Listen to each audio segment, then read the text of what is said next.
नमस्कार, मी उज्ज्वला सर्वांचं स्वागत करते। थंबनेल बघून तुम्हाला समजलंच असेल आज पिठलं भाकरी आपल्यात बेत आहे। असं टेस्टी पिठलं बनवणार आहे बघा। इथं मी बेसन पीठ घेतलं, एक वाटी घेतले आणि कोथिंबीर, खोबरं, जिरं, लसूण घालून वाटण करून घेतलेलं आहे। मिरची, वरून कोथिंबीर टाका घेतली, कांदा एक बारीक चिरून घेतला। आता कढईमध्ये 1 चमचा तेल घातले मी। प्रथम आपण बेसन भाजून घेऊया।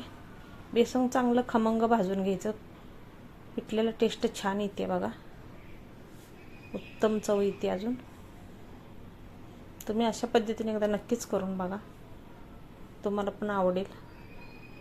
बेसन चांगलं भाजून घ्यायचं आपल्याला, कलर बदलेपर्यंत एकसारखं हलवत राहायचं, कडेला चिटकणार नाही पाहिजे। बेसन चांगलं भाजले मी काढून घेतले बघा। त्याच कढईमध्ये आपण आता 2 चमचे तेल घालूया।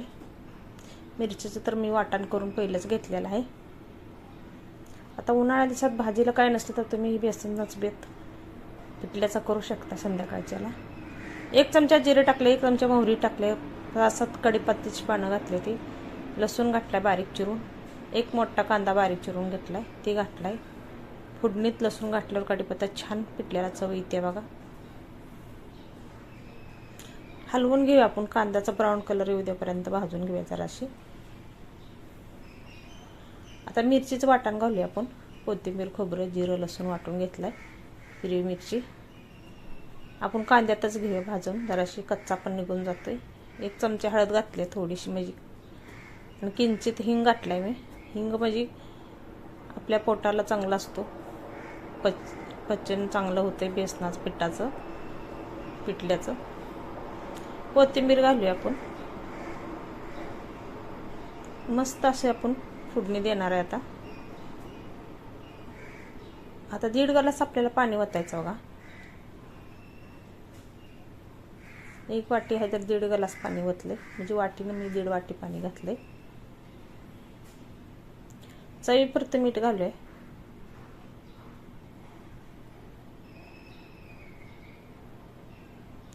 चांगली उकळी काढून घ्यायची आपल्याला। बेसन जास्त पातळ पण नाही करायचं आणि जास्त घट्ट पण करायचं नाही आपल्याला, मिडियम करायचं आहे। त्यासाठी 1.5 ग्लास पाणी घातले। बेसन थोडं थोडं घालून एक ट्रिक वापरले मी, तुम्ही समजलं असेल ट्रिक म्हणजे काय हे। बेसन पीठ मी चमच्यानं वैरत नाही, उलटणं नाही वरत, मिक्सरच्या ह्यानं वैरत ते मिक्स चांगलं होतंय बघा। गाठी होत नाही, ते आपल्याला गाठीचंच बनवायचं आहे, पण अशा गुठळ्या होत नाही त्या। एकसारखं बेसन आपल्याला पिठलं तयार होते बघा, एकदम गाठी बनत नाही ह्यानं। एकदा वैरून बघा तुम्ही सर्व। आता आपण बेसन पीठ घातलंय बघा, परत एकदा हलवून घेऊया, मिक्स करून घेऊया, गुठळ्या होत नाही त्या अजिबात। एकसारखं हलवून घ्यायचं।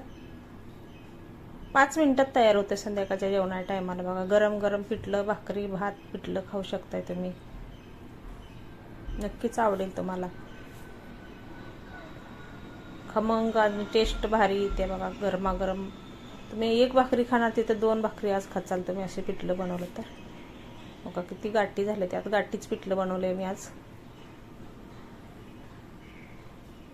गाठीच पिठलं कोणाकोणाला आवडतं ते नक्कीच कमेंटमध्ये सांगा।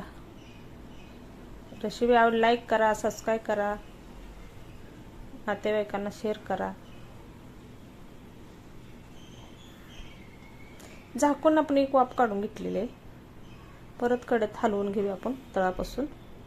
कढईला चिटकणार याची काळजी घ्यायची। मस्त असा पिठल्याचा बेत झालाय बघा आपल्या। संध्याकाळच्याला तुम्ही जेवणाला पिठलं भाकरी करू शकता। भाजीचा रोज रोज तेच भाज्या करून कंटाळा आला तर वरून कोथिंबीर अशी बारीक चिरून पेरून घ्यायची, मस्त टेस्ट येते। धन्यवाद, बाय बाय।